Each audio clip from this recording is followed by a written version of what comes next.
Welcome to Proven and Probable. I'm your host, Maurice Jackson.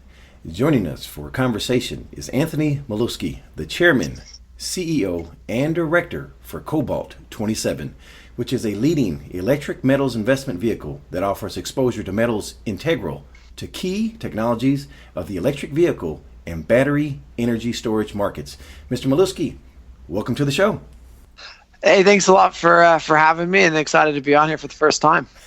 Glad to have you on the program to share the unique value proposition of Cobalt 27, which is a successful cobalt royalty and streaming company, in addition to providing shareholders a proxy to the metal.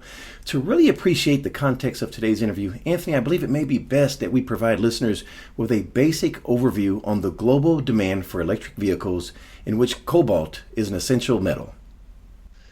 Yeah, so, I think you have to kind of take a step back and look at what I consider to be two of the most important industries on Earth, which are now sitting at the precipice of one of the biggest disruptions they've seen, potentially in the last 100 years, and that is namely the energy industry and the automobile industry. 60% today of crude is actually used in automobiles, and in the automobile industry, not only are you talking about a shift away from ICE vehicles, internal combustion engine vehicles, to electric, but you're also talking about structural changes in ownership with ride-hailing services, autonomous vehicles, and a bunch of changes. And so these changes are dramatic and impacting a whole host of companies across a lot of different parts of our societies globally. And at the heart of that change is the electric vehicle. And the reason for that is that the electric vehicle has the sensors and the technology on it to put forward the platform for the next generation of changes inside of the automobile industry, namely that autonomous driving and some of the other safety features that are being rolled out. So to kind of put forward or to put in perspective that change, I like to kind of think about where we've come from. And a few short years ago, EV sales were effectively zero. I mean, literally, they were just this novelty item that you kind of probably couldn't even ride in one if you wanted to. When we IPO'd, about 2 years ago, we kind of talked about 7% penetration in 2025, and even then we got pushed back. Now analysts are predicting in 2025 as high as 20 to 30% penetration. I think Canaccord actually is even higher than that in 2030. And so you're seeing a dramatic increase in the rates of adoptions that analysts are looking at. And then to kind of help put the numbers specifically to dates, 10% of car sales in November in California were electric vehicles. That's 10%. Similar numbers in Canada. Now, that was driven in part by Model 3 deliveries, but the point is, the acceleration of adoption of these things has really happened in the last 18 months, and we're seeing the automobile companies now really heavily push these vehicles, not only for the environmental aspects of it, namely cleaner air in large urban environments, but also because of the future of automobiles and the future of the automobile industry around autonomous driving and around automation. This all bodes well for cobalt demand. Sticking with demand, cobalt is an essential metal in the manufacturing of batteries. What has Cobalt 27 excited about the battery demand? Well, each one of these cars actually has a battery. So remember, today, the cobalt market is, anywhere from 105 to 130,000 metric tons of metal equivalent. And half of that demand today is actually batteries. But your iPhone, right? That would be an example of a battery that has cobalt in it. Your laptop computer, your iPad, just about any device that you plug into the wall and recharge it with the cord and then walk away has cobalt in it. So that demand already exists. But the demand that has us excited is really the demand from the electric vehicle. So if I just told you the market for cobalt today is about 135,000 metric tons, let's just assume, at 20% penetration, you're going to need something like 250 to 300,000 metric tons of cobalt just for electric vehicles.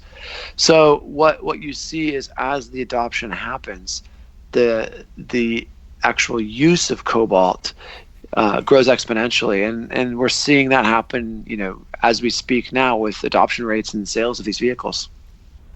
In the U.S., investors are aware of Tesla's Gigafactory, but Tesla isn't alone. How many megafactories are in construction? Well, look, that number is interesting because it's changing all the time. In 2017, I think that the number was 17. A few months ago, it was 70, and even a few more gigafactories have been announced in the last few weeks. So that number is over 70 now. And even as recently as this month, Tesla announced the construction of a factory in China, a gigafactory. But all of these automobile makers, battery makers, cathode makers have these factories slated to be built globally. One of the things about these batteries is the producers of them aren't particularly keen to be shipping them long distances.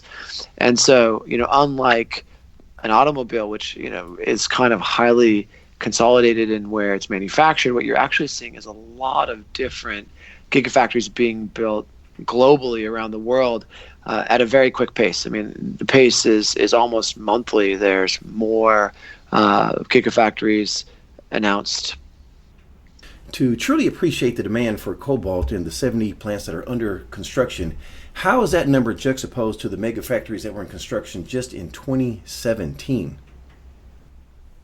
Well, look, in 2017, there were roughly, I believe, about 17, and today, I think the number is 72, I think, is the number that Benchmark publishes. So, that's a dramatic increase in less than 2 years. And we anticipate that that's going to continue, right?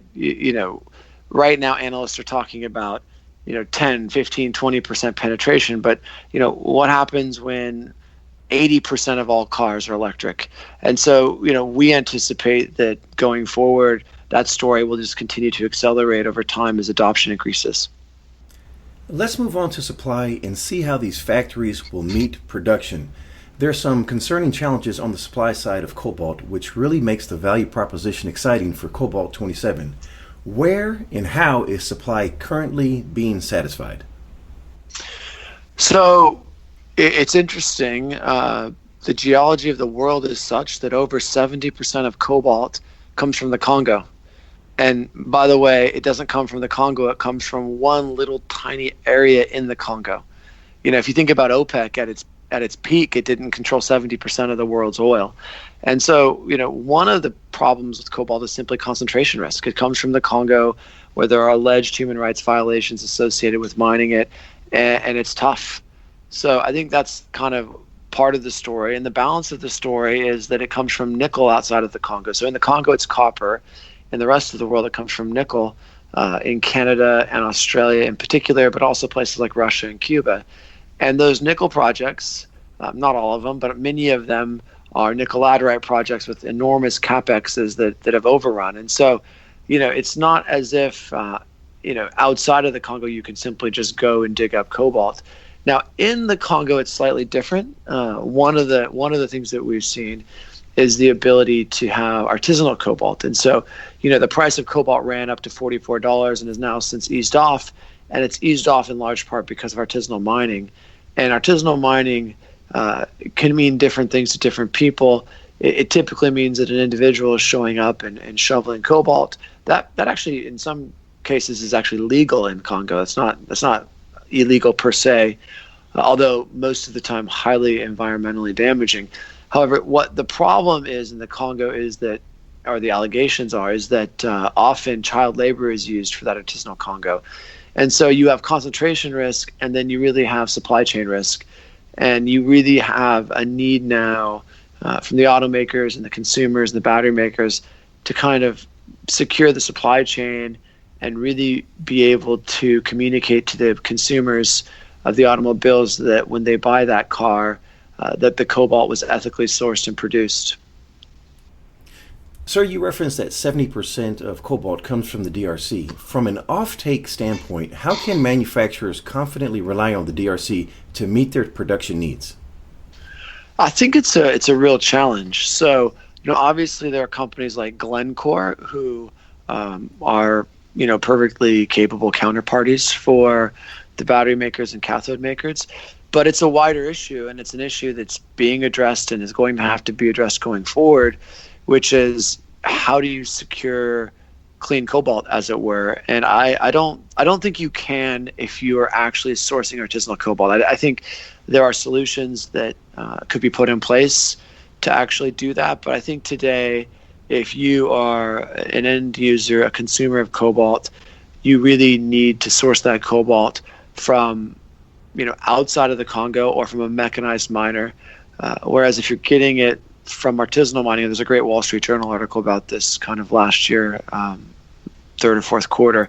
If you're getting it from artisanal miners, I think it's tainted. That artisanal supply is aggregated at refineries, and while one of the 25 sources may or may not be clean, if any of the sources are unclean, it's all mixed and it taints all of it. So I don't think those challenges have been fully addressed yet. And I think if an automaker wants to actually be able to ensure that it can say its cobalt and its basic material pipeline is ethically sourced, they're going to have to, for the time being, buy directly from mechanized miners or buy outside the Congo.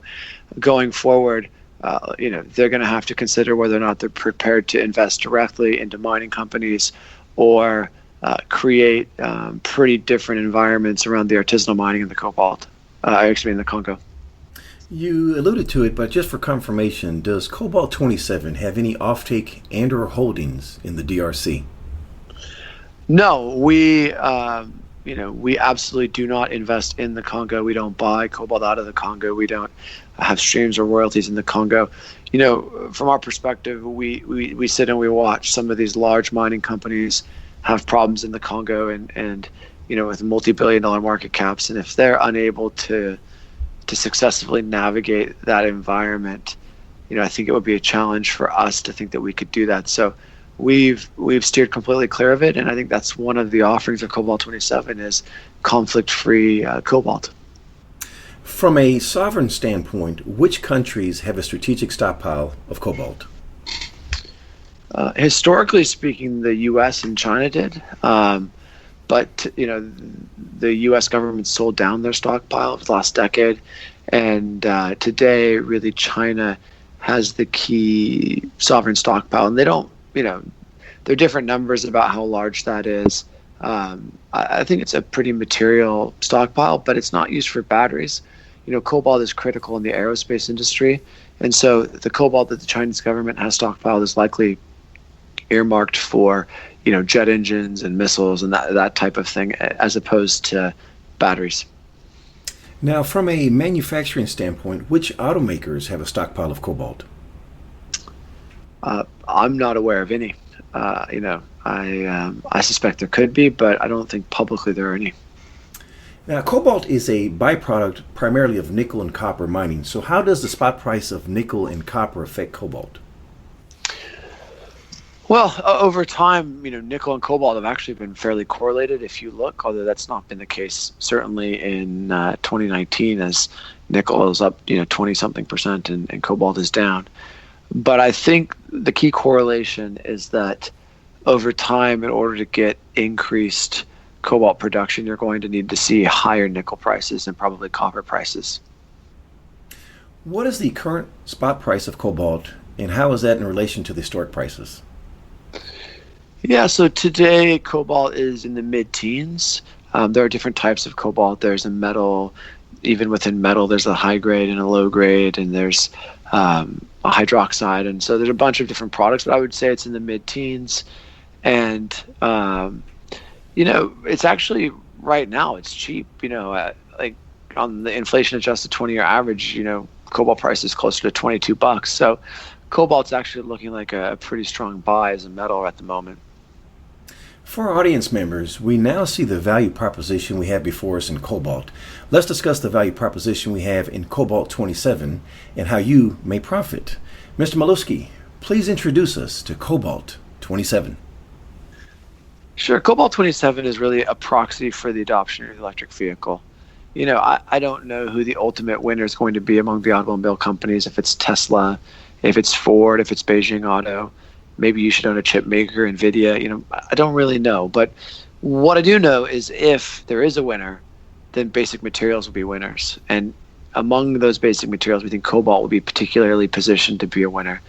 Cobalt 27 gives investors access to those price movements in the cobalt spot price in three primary ways. The first way is just we have a 2,900 metric ton stockpile of cobalt sitting in LME bonded warehouses.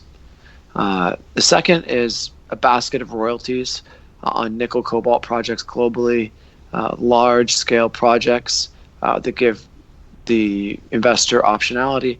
And then third, we have a stream on Voisey's Bay in Canada on their nickel cobalt mine. And we're also in the process of completing a recent transaction on Highlands Pacific to own a joint venture interest in the Ramu nickel mine. And so, we're not miners, nor are we going to be. You're not subject to CapEx in the same way that you are with a mining company.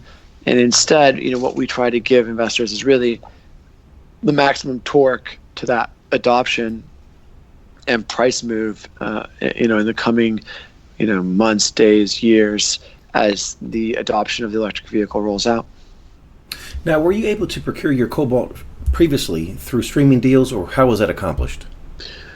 So the streams and royalties are all financially settled, such that there's cash flow in the business when those particular royalties are producing. Whereas with the physical, that was actually stationary and is stationary, so that was a purchase.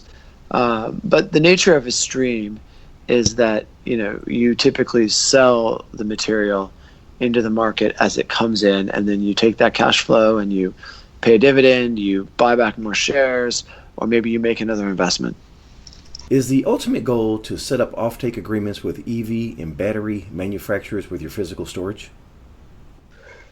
Look, I think there's two different kind of avenues that are being pursued. I think the first is just to look like a traditional streaming and royalty company, look like a Franco or a Wheaton or a Sandstorm, which is a very well-trodden path in Canada. You can get a multiple in some cases of over 2 times NAV. Today we traded a fraction of that. So I think that's one avenue. A second avenue, of course, is we're building a supply chain for cobalt and to a lesser extent nickel outside of the Congo. And through the cycle, that's going to be attractive to automobile makers, battery makers, and other end users of these products. And so you could foresee through the cycle how we would get approached by these individuals in different capacities to try to transact on what is clean material. Switching gears, Cobalt 27 has strategically positioned themselves for the upside potential in the clean air revolution in EVs and batteries. But equally important are the people that are responsible for increasing shareholder value. Mr. Milewski, please introduce us to your board of directors. Yeah, so our lead director is Nick French. Nick spent his career since the early 80s, late 70s, trading cobalt, one of the most knowledgeable traders probably alive on the cobalt industry. And so he's on the board. You have Frank Estegard, a former KPMG partner who really adds a lot to the audit committee. Candace McGibbons is a mining executive. She's highly involved in the mining industry and understands a lot of the different aspects and concerns and transactions. Phil Williams, a banker, former banker who also runs a royalty company, is excellent in terms of just being able to kind of look at transactions and financings and add to the conversation. You have Justin Cochran, who is also the president and COO. Justin spent a decade as a banker in the streaming and royalty business, and then later went on to actually be one of the earliest team members of Sandstorm and was critical there and ran the business development. So he's sort of been in the streaming and royalty business for his entire career. So it's really a strong board. Tell us more about Anthony Milewski and what makes him qualified for the task at hand. So I'm Anthony. Look, I think, in a lot of ways, one of the most important things that I can do to help create value is make sure that we have the right team in place and the right strategy so that all of the team members are able to execute on that strategy. And so I really see myself as someone who puts forward that strategy and facilitates, Justin and Martin and the team members executing on that growth strategy and executing on our strategy to really be, a critical part of the cobalt and nickel supply chain going forward. Who is on your management team? So the key members of the management team include myself, Justin Cochran, and Martin Vidra. Martin Vidra spent over 30 years at Sherritt, ran a bunch of different aspects of that business, and is incredibly knowledgeable on nickel and cobalt. He sits on the Cobalt LME Cobalt Committee, and he's really industry veteran that adds a lot of insight for the business. Let's get into some numbers. Please share your capital structure. Yeah, so we have around 85 million shares outstanding, and no pref shares. We've never had a financing with an attached warrant. Obviously, there's some options outstanding to the management team as well, and then we have a revolver in place for $200 million USD, but we've not drawn any of it. So it's a pretty simple cap structure, and that's intentional. We try to keep it straightforward and simple. How much cash and cash equivalents do you have? I think approximately $50 million. And how much debt do you have? We have none. Who are your major shareholders, and what is their level of commitment? Well, I couldn't speak to the level of commitment, except that our shareholders have all been extremely supportive over the last couple of years in financings. One of them is Paula Investments. Another one is CI Harbor, BlackRock. I think Fidelity. We have Neuberger Berman on the register. We have a pretty wide range of institutional investors who have been very supportive over the last kind of year and a half, 2 years since the IPO. Sir, are you a shareholder? And if so, how many shares do you own? And when was the last time you purchased? Yeah, I think I own around 400,000 shares, and I purchased shares as recently as maybe, I believe it was January or February. So, big believer in the company, and also in buying shares myself when the share price is priced as it is today. Multi-layered question. What is the next unanswered question for Cobalt 27? When can we expect a response, and what determines success? I think the next big moment for us is closing the Highlands Pacific transaction. That's anticipated later this spring. I think that will be a catalyst. That closing, it'll show that we were able to transact. It'll also bring in a substantial asset, a producing nickel cobalt asset.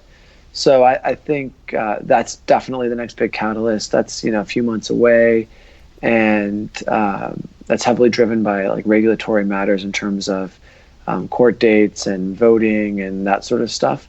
I think once we're through that, the next kind of big moment we'll be thinking about cash flow and dividends and that sort of thing. So I would say in the immediate term, the big moment for us is getting through the Highlands Pacific transaction. Mr. Milewski, last question. What did I forget to ask? I think you did a great job covering it. So I really appreciate your time and having me on the show. Anthony, if investors want to get more information about Cobalt 27, please share the website address. It's pretty easy. It's cobalt27.com. For direct inquiries, please call 647-846-7765. That number again is 647-846-7765. Or you may email info@cobalt27.com. Cobalt 27 trades on the TSX.V symbol KBLT and on the OTCQX symbol CBLLF. Last but not least, please visit provenandprobable.com for mining insights and bullion sales. You may reach us at contact@provenandprobable.com. Anthony Milewski of Cobalt 27, thank you for joining us today on Proven and Probable. Thank you for joining us today on Proven and Probable. Remember to like and subscribe for more conversations with the most respected names in the natural resource space. Check out our website at www.provenandprobable.com. The information presented on Proven and Probable is provided for educational and informational purposes only, without any express or implied warranty of any kind, including warranties of accuracy, completeness, or fitness for any particular purpose. The information is not intended to be and does not constitute financial, investment, or trading advice, or any other advice. You should not make any financial, investment, or trading decision based on any of the information presented without first undertaking independent due diligence and consultation with a professional broker or competent financial advisor.